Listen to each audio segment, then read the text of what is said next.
طبیعت حافظ والا تھا. ولم يكن له شريك في الملك ولم يكن له ولي من الذل وكبره تكبيرا. اللهم صل على محمد وعلى آل محمد كما تحب وترضى. وأعوذ بالله السميع العليم من الشيطان الرجيم. بسم الله الرحمن الرحيم. إن الحسنات يذهبن السيئات. اللہ رب العالمین نے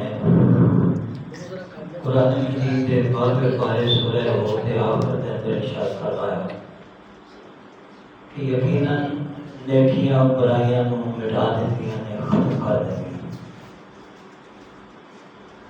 نبی مکرم محمد رسول اللہ صلی اللہ علیہ وسلم کی حدیث سناوا اجازت رکھا. آپ صلی اللہ علیہ وسلم نے نماز واسطے مسجد نبوی کے اندر ایک صحابی کی عرض سن رہا ہے کہ وہ کھڑا ہو کے تو آپ صلی اللہ علیہ وسلم کو ایک مسئلہ پوچھتا ہے کہ حضرت محبوب اتنی اصب تو حدا میں جرم کیتا ہے کہ حد میں پہنچ گیا ہوں حکیم ہو رہی ہے کہ میرے ہاتھ جاری کر دو. یعنی اس صحابہ نے ایمان دیکھو کتنا اعلیٰ، تو کس قدر انہوں نے پریشانی ہے کہ وہ غلطی ہو جائے، گناہ ہو جائے. بد قدر انسانیت و بشریت صحابہ کو بھی غلطی ہو جاتی، لیکن انہوں نے سارے سے بڑا فرق ہے. اسی غلطیاں کرنے دیا بار بار کرنے ہیں، اگر کوئی ان توجہ بھی دلائے تو وہ دن ناراض ہو جاتے ہیں. پھر انہیں طلب فتوی جاری کرنا گیا تو بڑا فرشتہ تیرے کو لوگ گناہ آ جاتا ہے نا، مننا نہیں. صحابہ کی یہ بھی خوبی سی، پتہ کس نے بھی نہیں. نبی پاک علیہ السلام تھے تو وہی نازل ہوتی ہے، تو آپ نے تھے بذریعہ وہی علم ہو سکتا ہے کہ نہیں. لیکن وہ صحابی تنہائی خلوت غلطی ہوگی کیڑی ہوگی بھی وضاحت کی ضرورت نہیں. نبی پاک علیہ السلام نے پوچھا کہ نہیں تو کیڑا گناہ کیتا ہے. اسی تو پڑھنے ہیں نا، پتہ چل جائے چنگی طرح وہ تشہیر کرنے ہیں. ساری تربیت اور اصطلاحی جڑا طریقہ ہے وہ غلط ہوتا ہے. آپ صلی اللہ علیہ وسلم نے ایک بات سنی ہے تو انہوں نے یہ نہیں پوچھا کہ کی کر کے آئے ہیں کہ کیڑا گناہ کیتے تاکہ جڑے 10 ساتھی سے بیٹھے ہیں مسجد دے وچ رحمت لگی انہوں نے پتہ چلتے ہیں کی کیتا ہے. آپ نے پوچھا نہیں. اتنی تنہائی سمجھداری اور حکمت ہے نبی پاک فیصلے کرتے. آپ نے بات سنی ہے ناراضگی کا اظہار نہیں کیتا.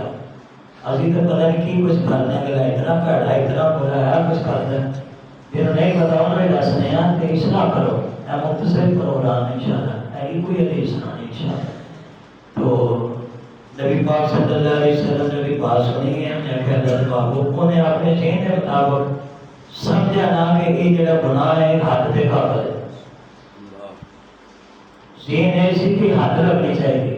یہ پتہ نہ حد بھی نے سزا کر دی ہے تو انہوں کا ایمان اندازہ کرو کس قدر پریشان ہے شرمندہ ہے کہ دنیا کی سزا جڑی ہے کہ برداشت ہو سکتی ہے، لیکن کل قیامت والے دن پکڑیا گیا وقت آگئی یوم آئی اور مجرموں کا اعلان ہوا کہ مجرم اللہ کو لوگ تو کون بچائے گا، کون چھڑائے گا.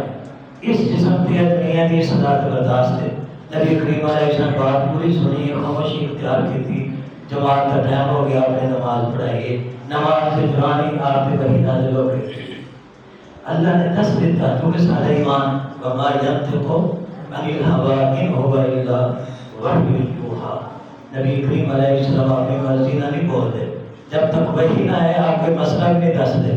آپ صلی اللہ علیہ وسلم نماز وحی گئی. اللہ نے آیت نازل کی کہ ان الحسنات یذہبن السیئات کہ نیکیاں جڑیاں ہیں نہ برائیاں مٹا کے ختم کر دیتی ہیں. اور نماز کتنی زیادہ نیکی ہے کہ نماز پڑھی ہے پڑھنے تو بعد وہ آپ نے پھر کھڑا ہو گیا. یا رسول اللہ صلی اللہ علیہ وسلم انی اصبت حتی فاقم علیہ میرے ہاتھ جاری کر دو. آپ نے پھر کی پوچھا چونکہ وہی آ چکی سی. آپ نے فرمایا علیہ قد صلیت معنا کوئی دس کیا تو سارے نماز نہیں پڑھی. نام کیا رسول اللہ صلی اللہ علیہ وسلم بابو ہاں پڑھی. تو آپ علیہ السلام نے فرمایا ان اللہ قد غفر لک ذنبک. اللہ نے نماز پڑھنے والے جڑا تیرا جو بھی گناہ سے معاف کر دے. پھر اس صحابی نے پوچھا، صحابہ پوچھتے سارے واسطے دین بڑھتا انہوں نے معلوم کی صرف میرے واسطے خاص ہے؟ آپ نے فرمایا کہ جمیع امتی کلہم، میری تمام کی تمام ساری امت وہ واسطے یہ کہ جن کو غلطی کوتاہی ہوگی نماز پڑھے اللہ معاف کر دیتے ہیں۔ اللہ نے تم سب کو روزے نبی نافع رحمت فرمائے، پابندیاں نماز کی توفیق بخشے، روزے رکھنے کی توفیق بخشے، قرآن کی تلاوت کرن دی سنن دی مزید نیکیاں توفیق بخشے۔ بیمار واسطے دعا کرو گے، طبیعت کا بھی نساز ہے، اللہ مکمل صحت تندرستی عطا فرمائے، اللہ فضل فرمائے۔ محترم جناب شیخ فضیلت شیخ محترم جناب علامہ محمد صفدر عثمانی صاحب حافظ اللہ تعالیٰ نے محبت پیار شفقت ہے کہ جو جمعیت ہے یعنی تیر ڈویژن گجران والے سرپرست ہیں، انہوں کی محبت پیار ہے، جہاں دلی کا موقع ملے اللہ اپنے پرویز قبول فرمائے۔ سبحان السلام علیکم ورحمۃ اللہ وبرکاتہ۔ الحمدللہ وحدہ والصلاۃ والسلام علی من لا نبی بعدہ، اما بعد، اعوذ باللہ السمیع العلیم من الشیطان الرجیم، بسم اللہ الرحمن الرحیم، وَلَقَدْ نَصَرَكُمُ اللَّهُ بِبَدْرٍ وَأَنْتُمْ أَذِلَّةٌ۔ حضرات گرامی، ماہ رمضان مبارک کے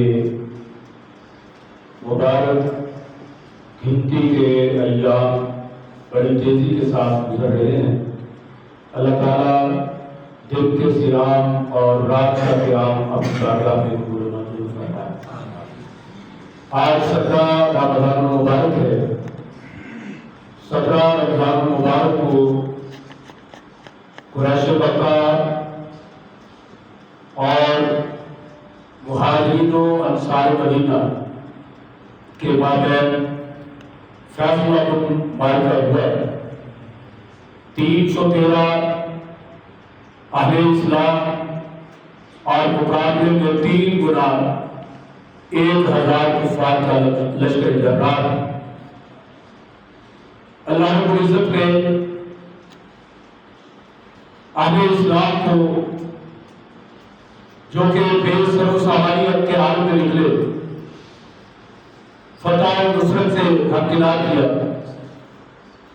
کائنات کے تاجدار حضرت محمد رسول اللہ صلی اللہ علیہ وسلم بدر کے میدان میں رات کی تاریکی میں مالکے اور جو سما کے سامنے سر بسجود ہیں اور مالکے کائنات سے بار بار دعا کر رہے ہیں، یا حی یا قیوم برحمتک استغیث۔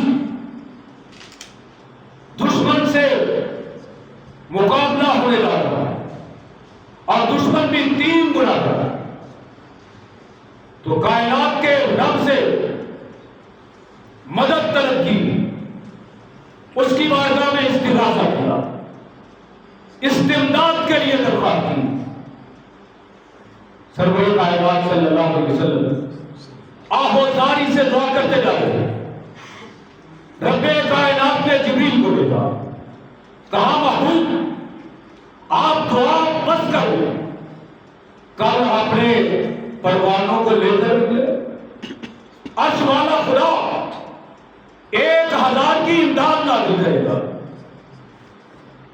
دعا جاری ہے، الہا زاری اور لجاجت کے ساتھ میرے آقا کہہ رہے ہیں، اللہم ان تہلک ہذہ العصابۃ لن تعبد فی الارض ابدا۔ اللہ یہ مٹھی بھر لوگ اگر کل میدان بدر میں شہید ہو گئے تو قیامت تک تیرا نام لینے والا کوئی باقی نہیں رہے۔ اور اقبال نے بڑا منظر کشی کرتے ہوئے نقشہ کھینچا، نبی کریم رؤوف الرحیم صلی اللہ علیہ وسلم کے حروف و الفاظ اور اپنے مہیا کلمات کو سمیٹتے ہوئے کہا، بھلا پھول آ رہے یار چمن میری امیدوں کا، جگر کا خون دے دے کر یہ بوٹے نہ لے پائے۔ کون؟